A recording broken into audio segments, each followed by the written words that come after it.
We're going to make some jack-o'-lantern lanterns for Halloween using recycled materials. They last and keep really well so that you can use them every year.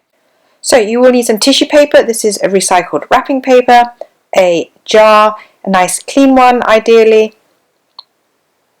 some scissors, a paintbrush and some glue. You can use Mod Podge or you can use normal PVA glue. Whatever you've got at home, both will work just fine. Begin by cutting up your tissue paper into small squares or pieces.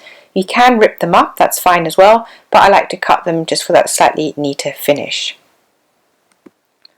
Once you have enough tissue paper cut out, make sure you cut out some little black eyes and a mouth for that spooky jack-o'-lantern face. And then it's time to start sticking. Just take your glue and start covering your jar with a layer of PVA. And then slowly start adding your tissue paper. Now with a light colour like this yellow, you might need up to 3 layers of the tissue paper.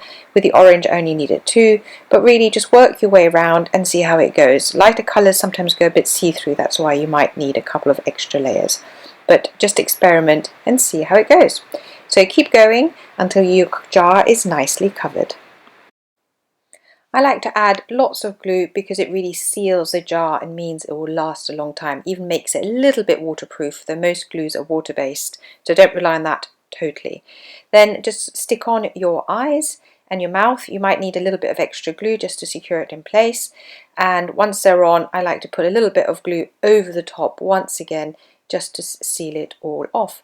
And then all you need to do is to let it dry, and once it's fully dry you pop in a little candle or tea light, and you can use your lanterns for Halloween. They're so cute and we love using these every year. So yeah, I hope you have a go and make your own little recycled lanterns for Halloween.